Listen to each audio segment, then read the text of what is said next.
Então vamos para a análise da vitória do Equador sobre o Catar.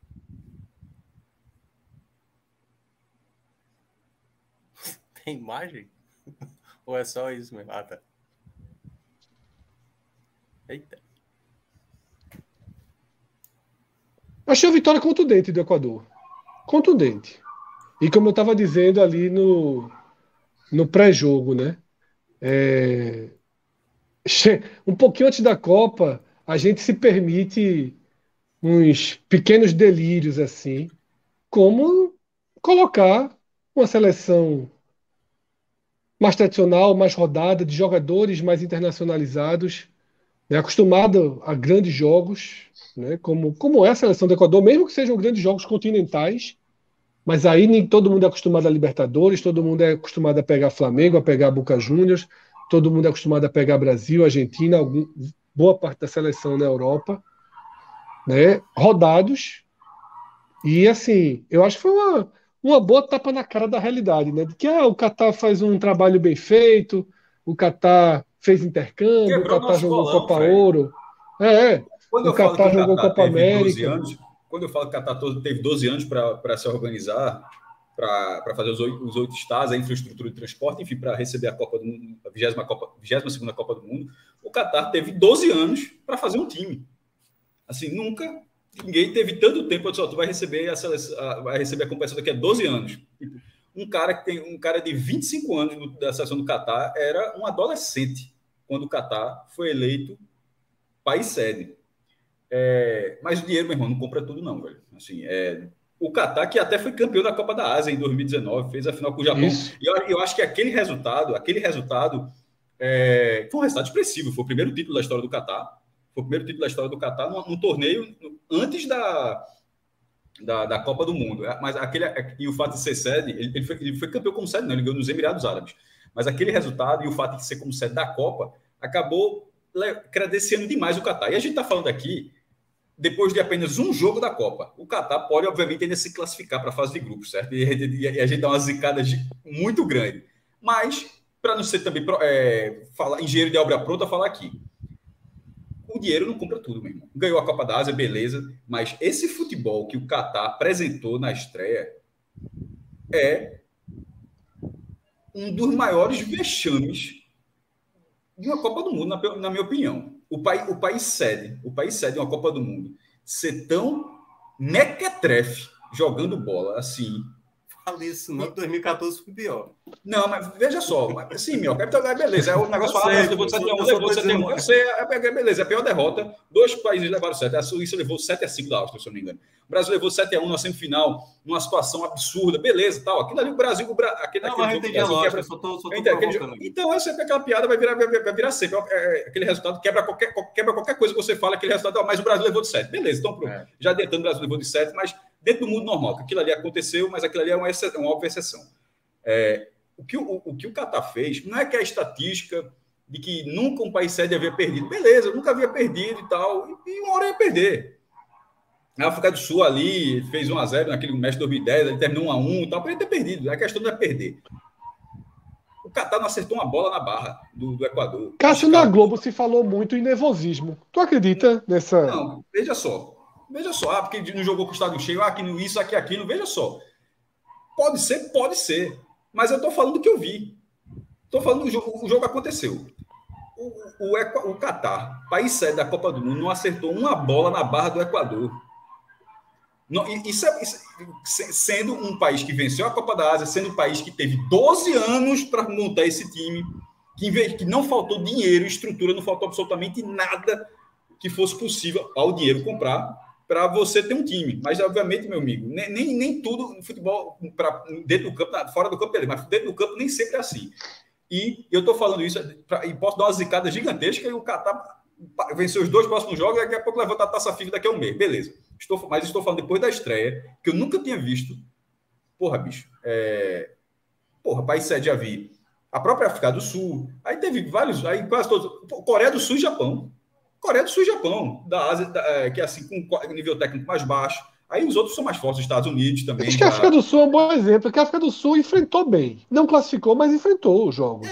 Não, o Jogou primeiro jogo foi jogos. bom. E outra, tinha torcida também, né? Não era esse negócio, não era plateia, não era torcida lá no jogo lá da estreia. E a África do Sul caiu num grupo bem mais difícil, né?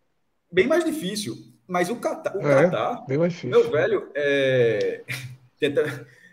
o Catar passou um vexame, pô. Se dentro do jogo ele estava correndo, tentar evitar o vexame com o país sede, ele não conseguiu evitar o vexame como competidor. E o professor Aníbal deu uma tuitada muito precisa. Porque esse foi o primeiro jogo da Copa. A gente está gravando o programa, só teve um jogo, não teve nem um segundo jogo no primeiro dia, que é uma coisa até comum. Só teve esse jogo. E na hora que veio esse jogo, aí o professor mandou essa. A próxima Copa vai ter 48 seleções. Meu irmão, veja só. É um erro gravíssimo da FIFA. Meu irmão, veja só, são 16 a mais do que essa. Tudo bem que talvez o Catar... 3, né?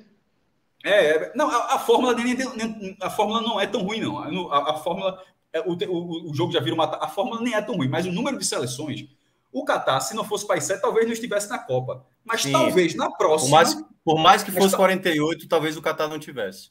Mas talvez na próxima ele esteja. Não, Veja só. Então, aí que tá. Eu falei até no Só para terminar esse raciocínio. Só para terminar esse raciocínio. Vai lá. O Catar, como de 32, ele não entrou. Ele entrou como país sede.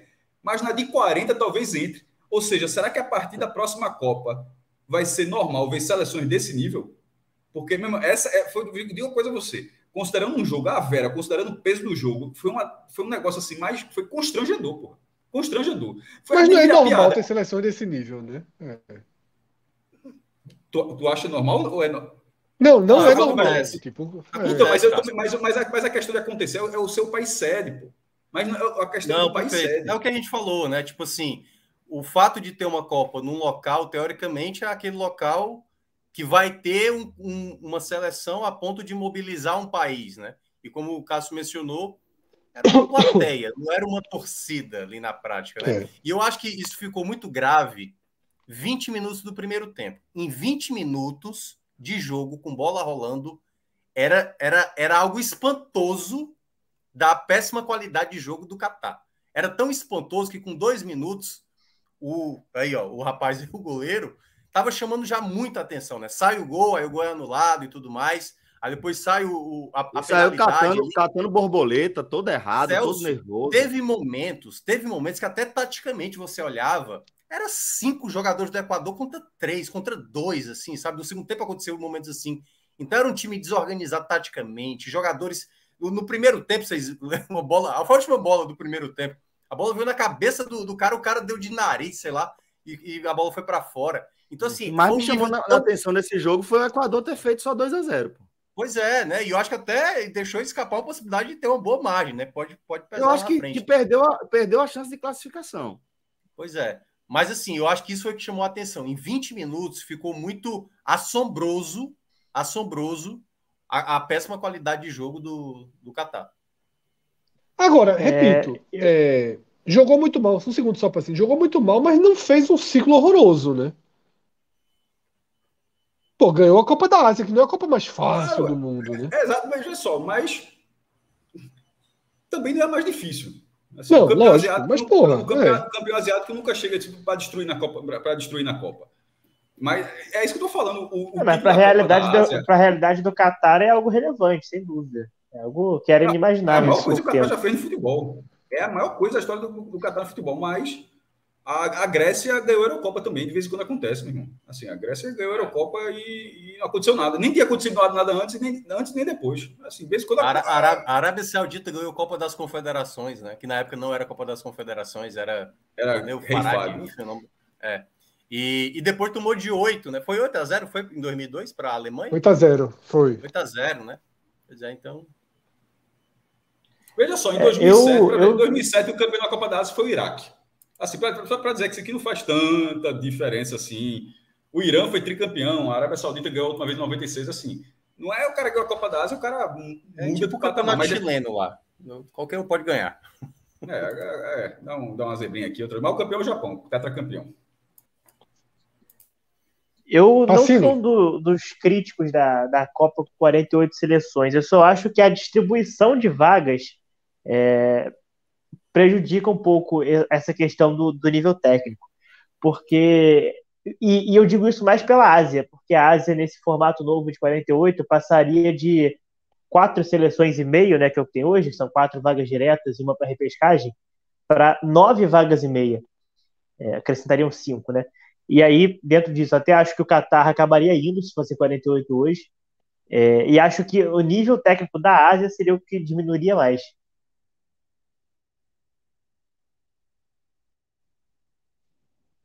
Porque você pega, por exemplo, na África. A África aumentaria de 5 para 9. É um número decente ainda. Se você consegue achar mais 4, 5 seleções da África que ficaram de fora. Você vê Egito, agora, né? Você vê Nigéria. Argélia, Costa do Marfim. Daria para acrescentar numa boa. Na América do Sul, acho que aumentaria mais 2, se não me engano. Daria aí você pescar Colômbia e Chile, por exemplo. Agora, na Ásia, eu acho que essa quantidade fica Ásia muito com discrepante. CONCACAF, né? Ásia com CONCACAF.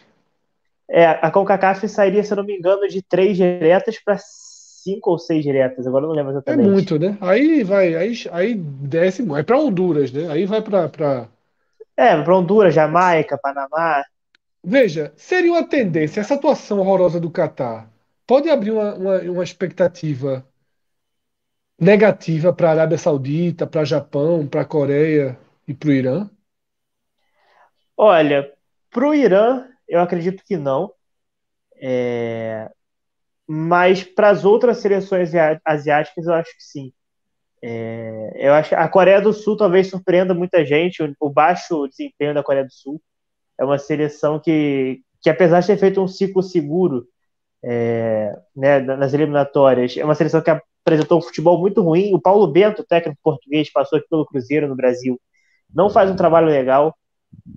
Eu particularmente não gosto do nível técnico que a Coreia apresenta, e acho que muita gente pode se surpreender com isso na Copa agora, porque a Coreia costuma sempre dar trabalho, né? Ainda tem aquela memória de 2002, mas na última Copa ganhou da Alemanha, por exemplo. Esse ano acho que vai ter muita dificuldade para fazer qualquer coisa na Copa.